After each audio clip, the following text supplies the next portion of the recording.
Good afternoon, my dear students. Welcome to our online class organized by our Chattogram Deputy Commissioner Service. At first, I would like to introduce myself. This is my introduction. I am Mithun Biswas, Assistant Teacher English, Dr. Khastir Government Girls High School, Chattogram.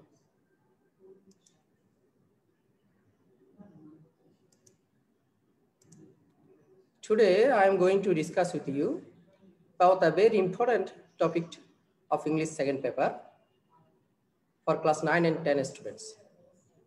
My allocated time is 40 minutes. So you have to guess the subject topic of today's class. There are some clues on the screen. Look at the screen and try to say the subject topic of today's class. Two kingfishers is quarreling.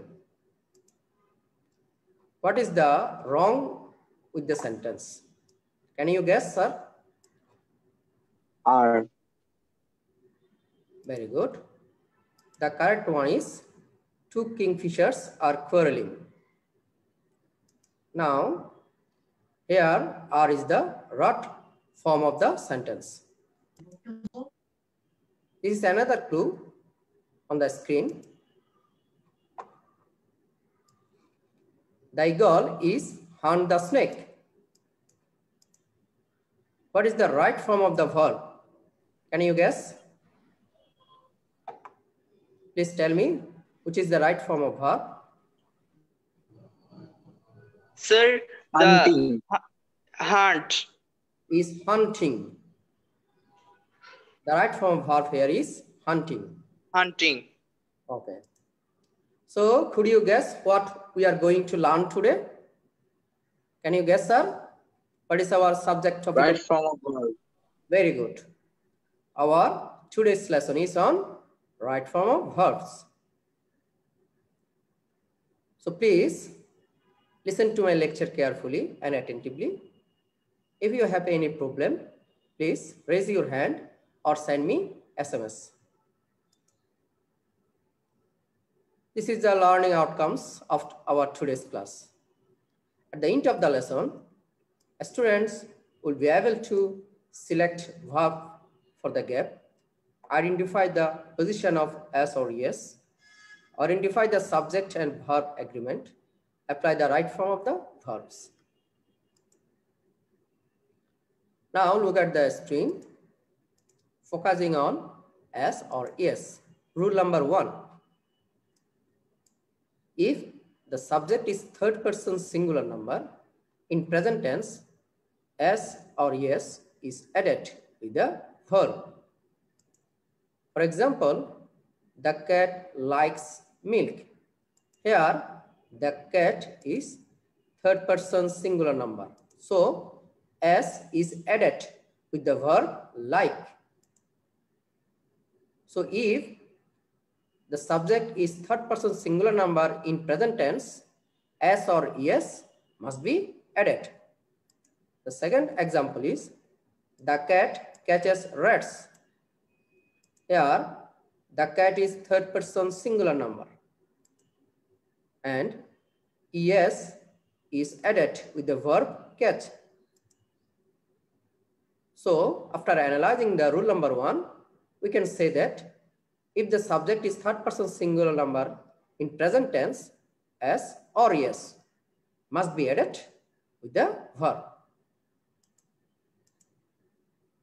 Now, rule number 2.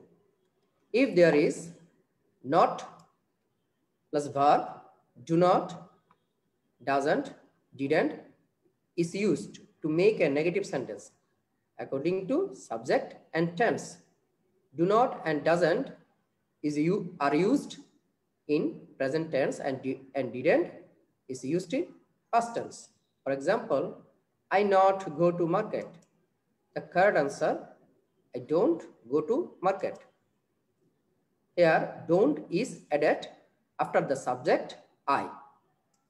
The next one, he not know how to ride a bicycle. And the correct answer is he does not know how to ride a bicycle. So here does not is added after the subject he, because these two sentences are in present form. Now, we not play football yesterday. This is a sentence of past tense. So, the right answer is we didn't play yesterday. Here, didn't is added after the subject we. So, after analyzing the rule number 2, we can say that to make a negative sentence, we have to write don't or doesn't in present tense and didn't in past tense after subject. Now, rule number 3. To make a yes or no question with action verb, do, does, did is used before subject. If negative, don't, doesn't, didn't is used like the same. For example, do you want to say something? Here do is used before the subject. Does the boy say his prayer daily? Here does is used before the subject. Did you perform your own duty properly? Here did is used before the subject to make interrogative question. In the similar way, we can make interrogative negative question. Don't you take your breakfast? That don't is used before the subject we, you. Doesn't father go to his office? Here doesn't is used before the subject father.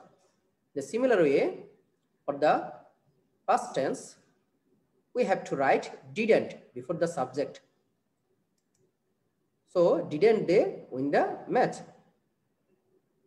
So we can say that if we write any question with do, does, did, we have to maintain tense. For present tense, we have to write do or does before the subject and did for the past tense before the subject.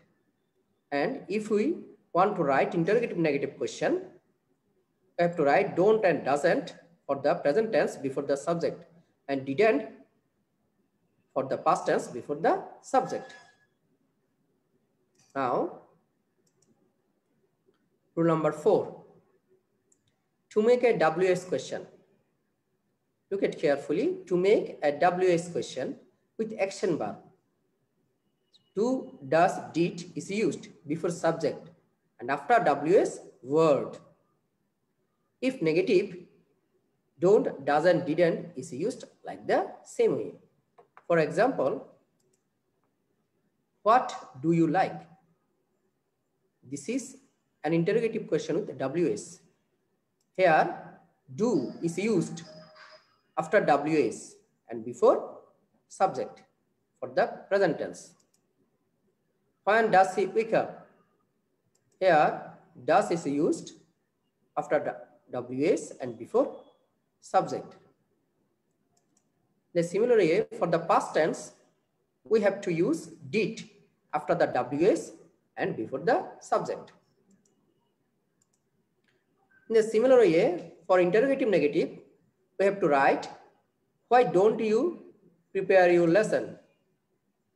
Here don't is used after WS. Why doesn't he go to school daily? Doesn't is used after why. Why didn't you do it? Here didn't is used after WS why.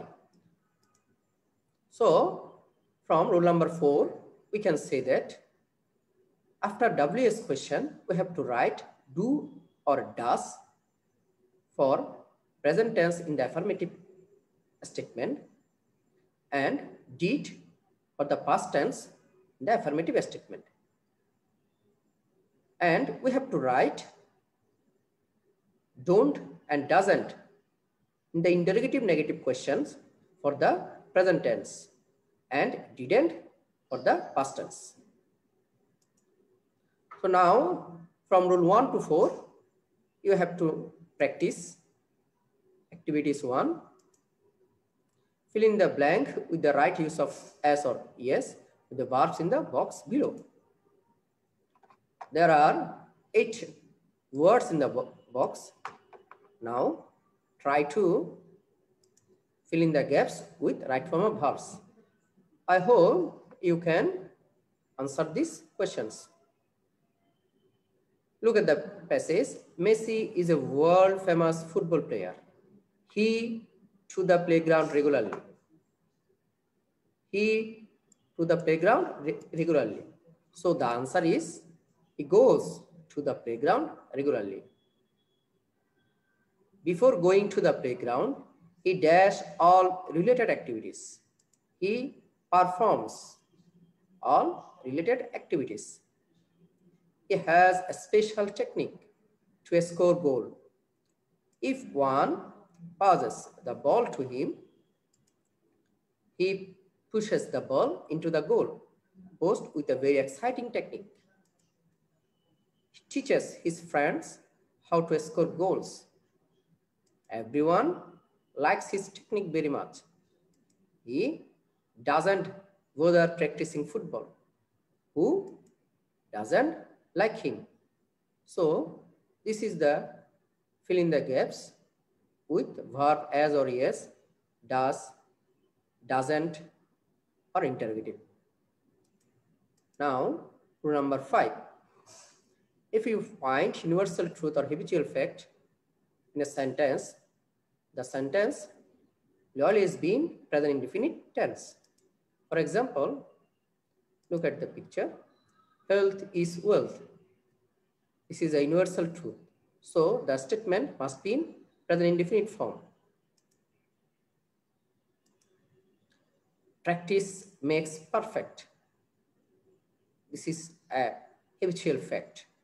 So this will be in present indefinite tense. Number 3, the moon shines at night. It is also a universal truth. So the sentence must be in present indefinite form. Now, rule number 6. If there is daily, everyday, normally, and such type adverb in a sentence, it will be a present indefinite tense. For example, look at the sentences below the picture. A good student prepares his lesson regularly. He never wastes his time. He maintains his daily routine normally. He always follows his teachers. Look at the 4 sentences carefully. Number 1, in the first sentences, we find regularly. So the sentence will be in present indefinite form. Number 2, he never wastes his time. In the second sentence, we find never. So this sentence will also be in present indefinite tense. The third one, we find normally. So this will also be a present indefinite tense. He always follows his teachers. Here we find always, and it will be also a present indefinite tense. So after analyzing the rule number 6, we can say that if we find this kind of adverb like always, regularly, sometimes, often, generally, daily, every day, normally, and such type of adverb, this sentence will be in present indefinite form. And for this, we have to add as or yes if the subject is third person singular number. Now, for rule number 5, this is also an activities for you. Fill in the blank with the right form of verb from the box below. There are 10 words in the box. Now, write the correct form of verbs Rohim is a good student. Normally, he dash at 6 a.m. Dash his morning prayer regularly.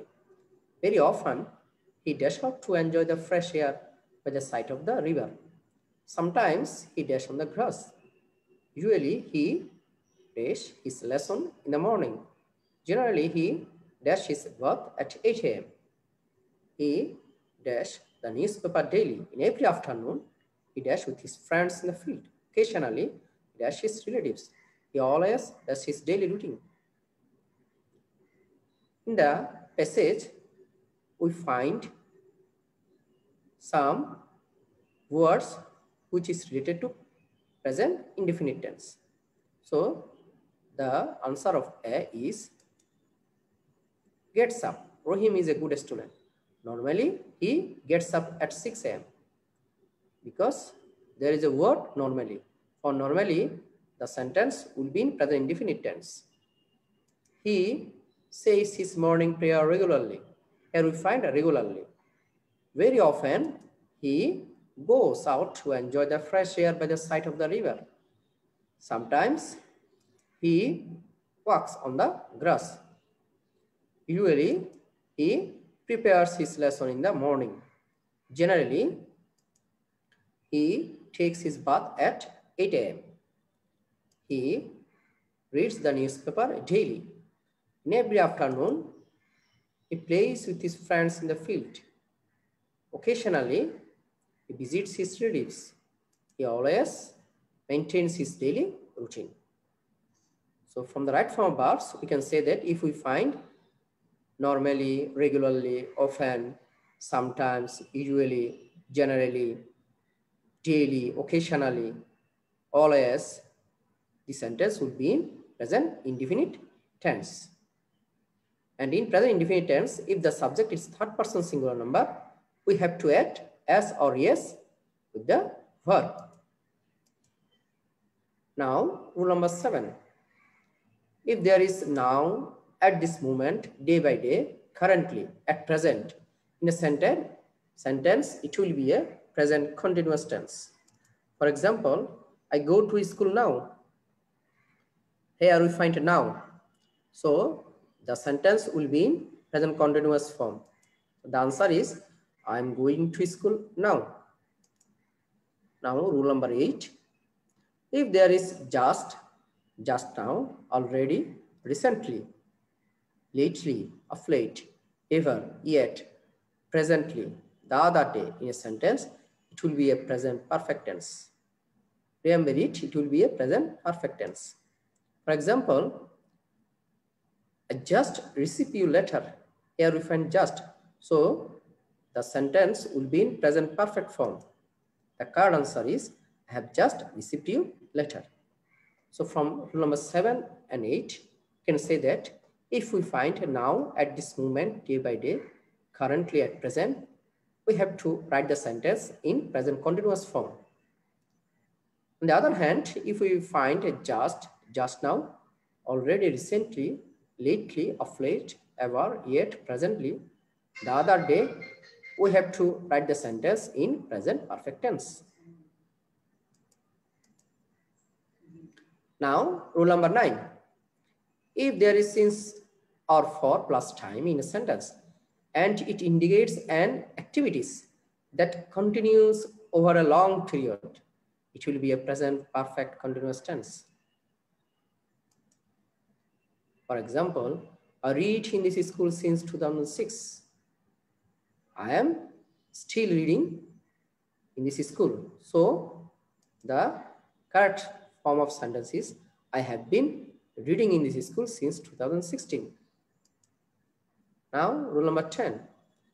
If there is ago, long ago, yesterday, long since once, the day before yesterday, in the past, last plus time, day, month, year, in a sentence, it will be a past indefinite tense.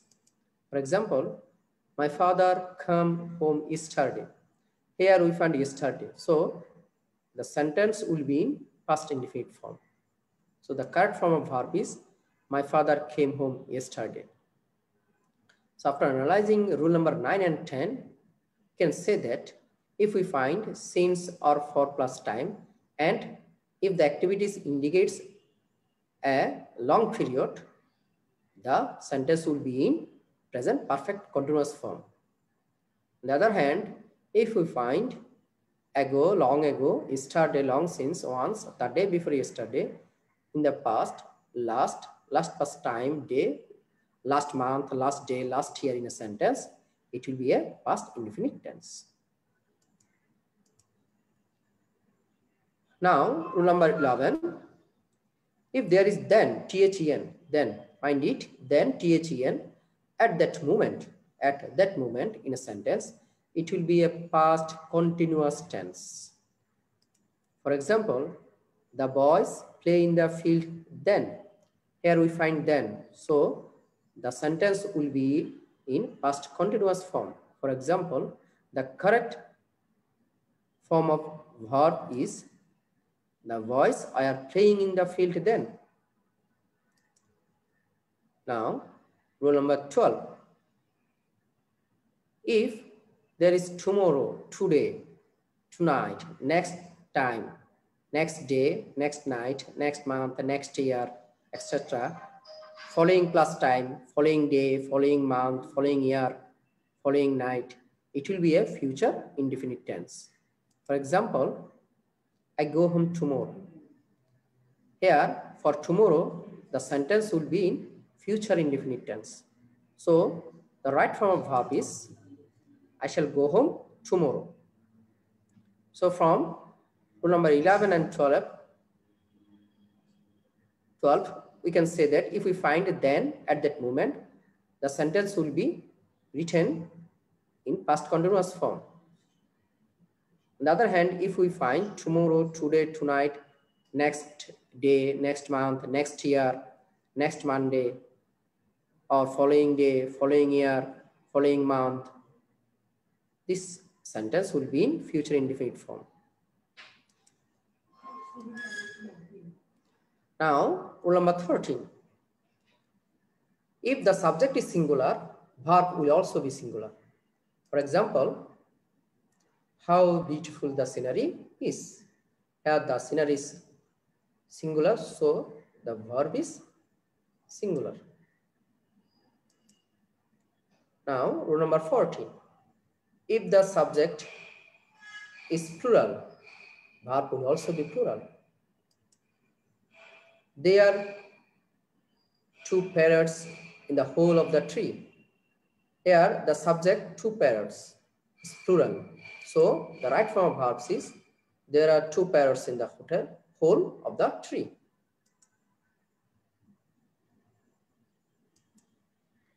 Now, rule number 15. Sometimes, subject becomes parted from the verb by prepositional phrase, but the prepositional phrase does not have any effect on the subject. Verb will be according to the real subject.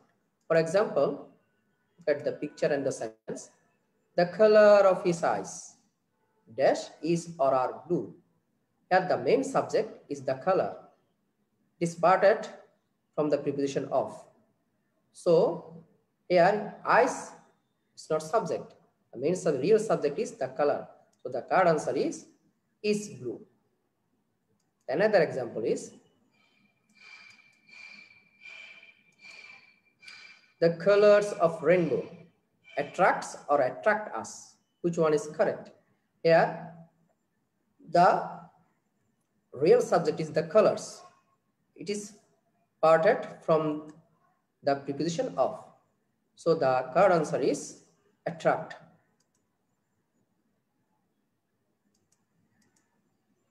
Now, rule number 16. In imperative sentence, verb never takes any tense without present indefinite tense. For example, number 1, don't feel tension. Let me think a bit. Open your book. Here, in the first sentence, you can see the verb feel in the base form of present form. The second sentence, let me think a bit. Here, think is in present form. The third one, open your book. Here we find open in present form. So we can say that in imperative sentence, the verb will be in base form or present form. Now, rule number 17. If more than one nouns are connected with and as subject, and they point out one person or one thing or one idea, the verb will be singular. For example, slow and steady, wins or win the race.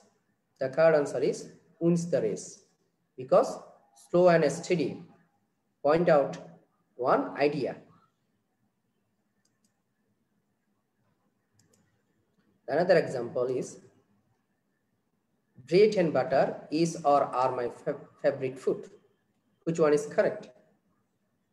Here, bread and butter indicates one idea. So the correct answer is. R isn't correct.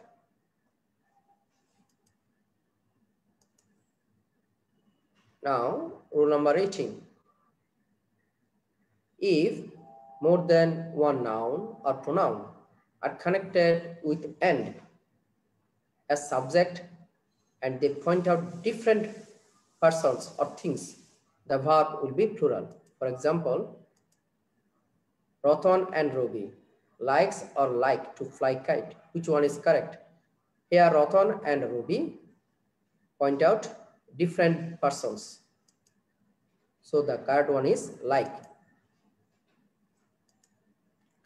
Bipasha and Natasha is or are two daughters of Abul Hayat. Which one is correct? Here the correct one is are, because Bipasha and Natasha are two different persons.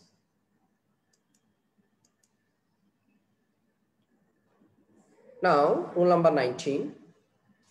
If there are two verbs in a simple sentence, next one or the latter one is changed by adding ing or writing to before the verb. For example, I saw a bird flying in the sky. Look at the second verb. Here we find two verbs, saw or fly. The next verb will be in ing form, or we can write to before the verb. The second example is, I like to eat an ice cream. I like and eat, there are two verbs in the sentence. So we have to write to before the second subject.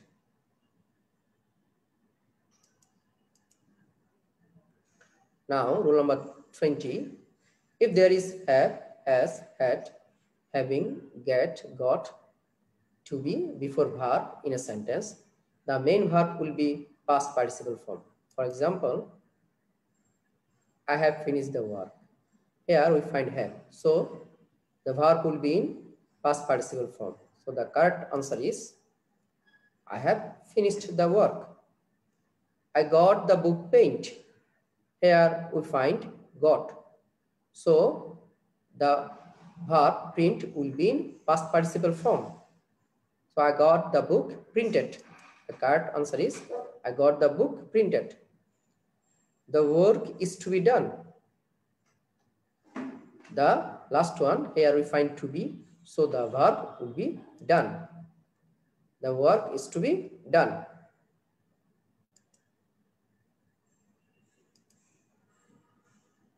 Now, rule number 21.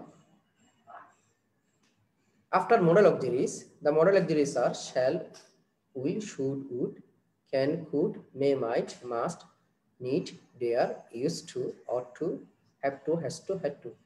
The verb will be in present form. We should respect our teachers. Here we find should, which is a modal auxiliary. So the verb will be in base form. You may come tomorrow. Here we find may. So the verb will be present form.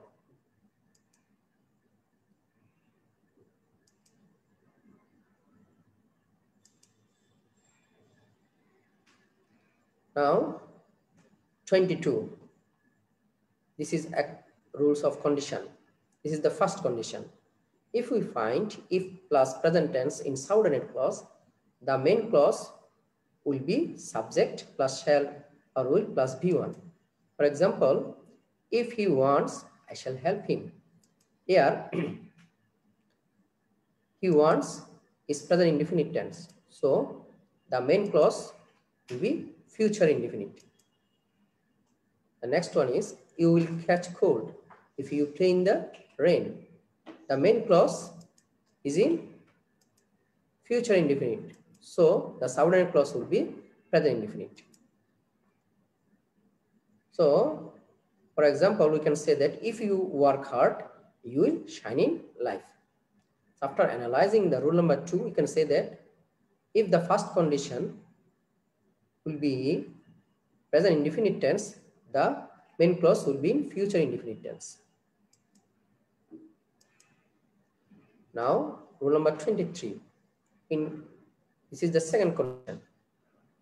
If we find if plus past tense in subordinate clause, the main clause will be subject plus could or would or might plus verb 1.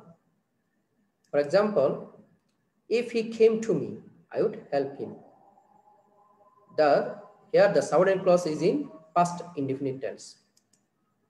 So the main clause will be in future in the past. Means we have to write subject plus would, could, might plus verb plus 1.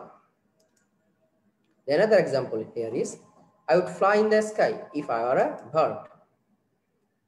Here, I would fly in the sky, the main clause, and our bird is subordinate clause. The main clause is in written future in the past. So, the subordinate clause would be past indefinite tense. Another example is, if I saw him, I would talk to him.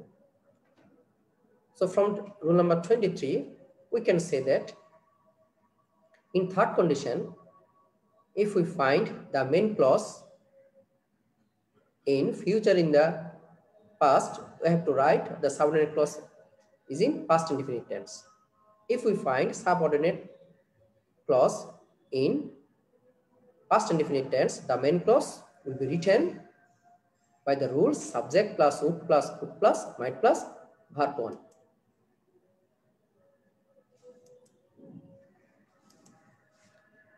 Now the third condition, rule number 24. If we find if plus past perfect tense in subordinate clause, the main clause will be subject plus would or could or might plus have plus verb 3. For example, if she had tried, she would have succeeded. Here the subordinate clause is in past perfect tense. So we have to write the main clause subject plus would have plus verb 3. Another example is, I could have met him if he had been here. Here the main clause is written in perfect conditional. So the subordinate clause will be past perfect tense. And another example is, if I had seen him, I might have told him the news. So from rule number 24, we can say that in third condition, if the subordinate clause is in past perfect tense, the main clause must be written in perfect conditional clause. Now it's your turn. Now try to solve these right form verbs. I hope you can now easily write down the right form of verbs.